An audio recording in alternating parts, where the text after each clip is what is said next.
Assalamualaikum warahmatullahi wabarakatuh. Alhamdulillah wa syukurillah wa la khawla wa la quwata illa billah. Asyhadu an la ilaha illallah wa asyhadu anna Muhammadan abduhu wa rasuluh alladzi la nabiyya ba'da. Pemirsa yang dirahmati Allah Subhanahu wa taala, kami senantiasa tetap mendoakan pemirsa yang dirahmati Allah agar kiranya selalu dalam rahmat dan barokahnya, disehatkan dan dimudahkan segala urusannya, dilapangkan hatinya dan dilapangkan pula rezekinya. Lebih dari itu, semoga pemirsa semuanya diberikan oleh Allah Subhanahu wa taala konsistensi dalam menjalankan iman dan merealisasikannya dalam kehidupan kita sehari-hari. Sebelum melanjutkan pembahasan di channel ini, tak lupa kami mohon dukungannya berupa subscribe, like, share dan komennya untuk membangun channel ini. Pemirsa yang dirahmati Allah Subhanahu wa taala, berbicara tentang manhaj memang tidak bisa sepintas saja karena banyak faktor yang harus dipertanggungjawabkan dan dibukti nyatakan dalam bentuk data maupun dalam bentuk fakta yang semuanya mengacu kepada Al-Quran, karena Al-Quran adalah satu-satunya sumber kebenaran dan argumen yang tidak dapat dipatahkan. Selain itu, manhaj juga harus bersandarkan kepada as-sunnah serta fakta sejarah, baik itu sejarah turunnya Al-Quran itu sendiri maupun sejarah Rasulullah Shallallahu Alaihi Wasallam yang orisinil, dan kronologi tentang kodifikasi Quran dari sejak awal turunnya Al-Quran sampai kepada bagian ayat yang terakhir yang diturunkan oleh Allah Subhanahu wa taala. Dalam sejarah kodifikasi Al-Quran, kita mengenal adanya mushaf Ali bin Abi Thalib, ada juga mushaf Ubay bin Ka'ab, ada mushaf Ibnu Mas'ud, serta ada pula mushaf Ibnu Abbas. Kronologi tentang kodifikasi mushaf Al-Quran ini salah satunya ditulis oleh seorang ulama yang bernama Ibnu Nadim dalam bukunya Al-Fihrisat di masa yang tidak begitu jauh dari setelah generasi salaf dan generasi tabi'in. Latar belakang yang terdiri dari dalil-dalil qat'i di dalam Al-Quran dan hadis serta data-data sejarah dan pendapat para ahli tidak kurang untuk dijadikan landasan syar'i bagi manhaj meniti jalan berquran, dan kurang pada tempatnya apabila didasarkan pada dalil-dalil dengan cara yang hanya berlaku sebatas disiplin hukum fikih dalam hal disiplin menggunakan landasan syar'i. Menurut Profesor Dr. Akram Diyauddin Umari mengatakan, untuk kajian historis memang tidak membutuhkan tingkat autentisitas tinggi seperti untuk ketentuan hukum.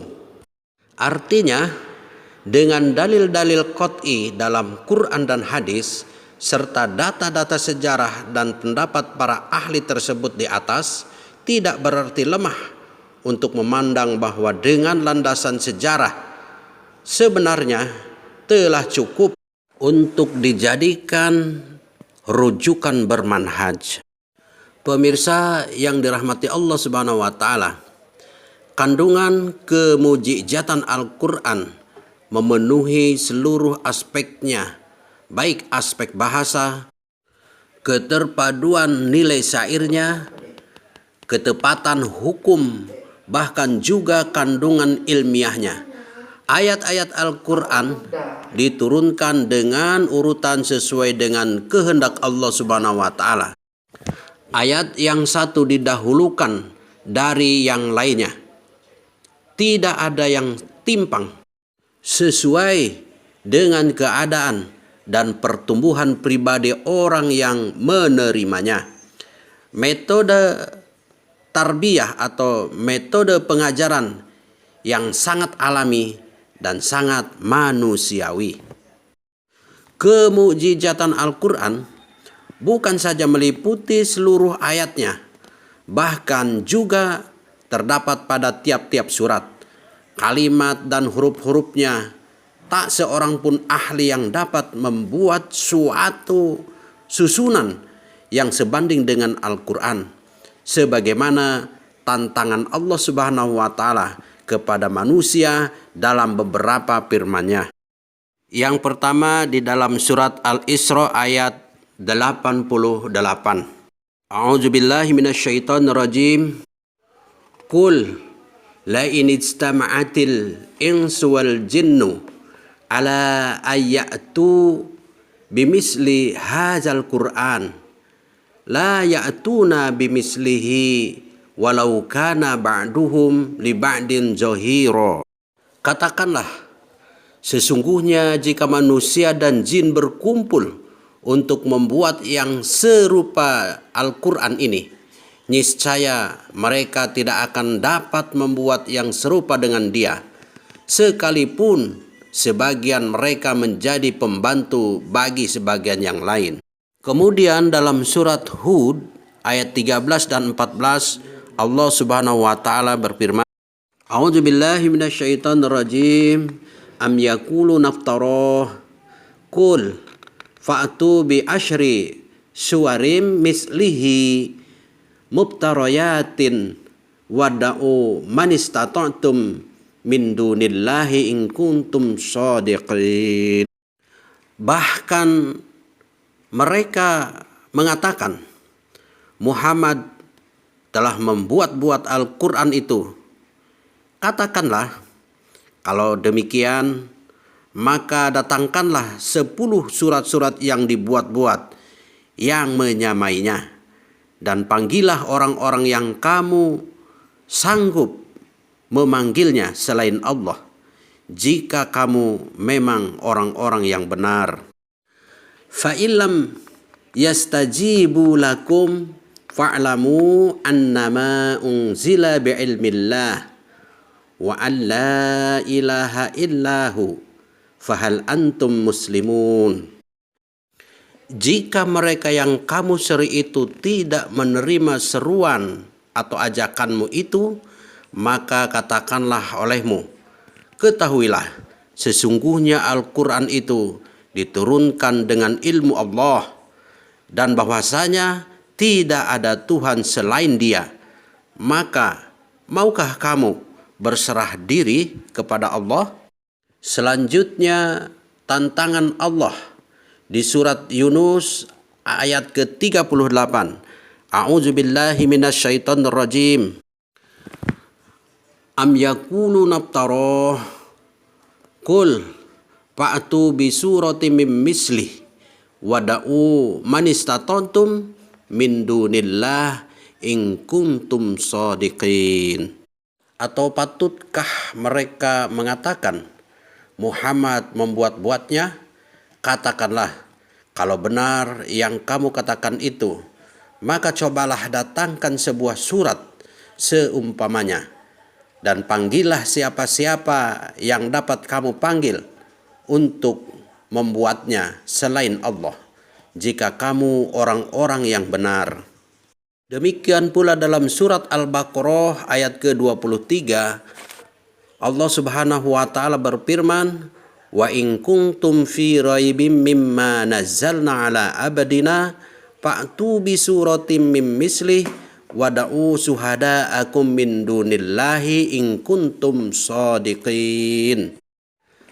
Dan jika kamu tetap dalam keraguan tentang Al-Quran yang kami wahyukan kepada hamba kami, yaitu Muhammad, maka buatlah satu surat saja yang semisal Al-Quran itu, dan ajaklah penolong-penolong selain Allah, jika kamu orang-orang yang benar. Wa iyarau kisfam minas samai syakita yakulu sahabum markum maka hendaklah mereka mendatangkan kalimat yang semisal Al-Quran itu jika mereka orang-orang yang benar. Ayat-ayat di atas merupakan tantangan yang tulus dari Allah Subhanahu wa Ta'ala, bukan ejekan, pelecehan, ataupun gertakan. Tantangan itu bukan merupakan bentuk kesombongan, tapi Allah Subhanahu wa Ta'ala memberi kesempatan kepada manusia untuk berpikir, menggunakan segenap daya fikir dan daya kreatifnya untuk membuat semisal Al-Quran. Jika tidak mampu, dan pasti tidak mampu, maka terimalah Al-Quran dengan segenap pengertian. Allah Subhanahu wa Ta'ala tidak memaksakan manusia untuk menerima Al-Quran. Tantangan ini tidak hanya berlaku di masa Nabi saja, tapi sampai sekarang. Artinya siapapun boleh menantang dengan membuat satu ayat saja yang bisa menandingi Al-Quran. Ternyata hingga sekarang belum ada karya manusia yang bisa menandinginya. Semua karya manusia pasti memiliki kelemahan yang signifikan hingga tidak cukup bisa bersaing, apalagi menandingi Al-Quran. Karena kehebatan Al-Quran seperti itulah, maka Al-Quran disebut sebagai mukjizat. Bahkan inilah mukjizat yang terbesar yang pernah diberikan Allah Subhanahu wa Ta'ala kepada semua nabi dan rasul. Mukjizat berasal dari bahasa Arab yang berarti yang melemahkan. Artinya sesuatu yang dapat melemahkan lawan atau dapat mengalahkan kecerdikan dan kekuatan musuh karena keberadaannya yang luar biasa. Melemahkan kekuatan lawan, baik lahir maupun batin, baik kekuatan politik maupun pikiran. Kemukjizatan Al-Quran itu tidak hanya terletak pada fasohah dan balaghahnya, susunan dan gaya bahasanya. Tidak juga hanya terletak pada isinya, tapi juga terdapat pada urutan-urutan turunnya. Dalam sistematika nuzulnya ini terdapat nilai tarbiyah yang luar biasa, yang dengannya Nabi Muhammad SAW berhasil membangun masyarakat utama. Tentang urut-urutan turunnya ini Allah Subhanahu wa Ta'ala menegaskan, A'udzubillahi minasyaitonirrajim, Bismillahirrahmanirrahim. Wabil haqqi anzalnahu wabil haqqi nazala wa ma arsalnaka illa mubassiran wa nadhira. Dan kami turunkan Al-Quran itu dengan sebenar-benarnya, dan Al-Quran itu telah turun dengan membawa kebenaran. Dan kami tidak mengutus kamu, wahai Muhammad, melainkan sebagai pembawa berita gembira dan pemberi peringatan. Ayat ini menjelaskan bahwa tahapan, metode dan cara nuzulnya Al-Quran merupakan kebenaran, sedang isi kandungannya sendiri merupakan kebenaran pula. Merujuk pada ayat ini, maka selayaknya jika kita mengkaji ulang tartibun nuzul dan mengimplementasikannya di lapangan, sewajarnya jika tartibun nuzul ini dijadikan rujukan pembinaan atau manhaj dalam mentransformasikan nilai-nilai wahyu untuk kejayaan peradaban Islam. An Jabir ibni Abdillah anna Nabiyya sallallahu alaihi wasallam qala abda'u bima bada'ullahu azza wa jalla bihi. Mulailah sebagaimana Allah azza wa jalla memulai. Meskipun hadis ini berkaitan dengan manasik haji, tapi ajaran untuk tertib berlaku bagi semua amalan ibadah, termasuk dalam merakit amal jihadiyah. Wallahu a'lamu bishawab. Assalamualaikum warahmatullahi wabarakatuh.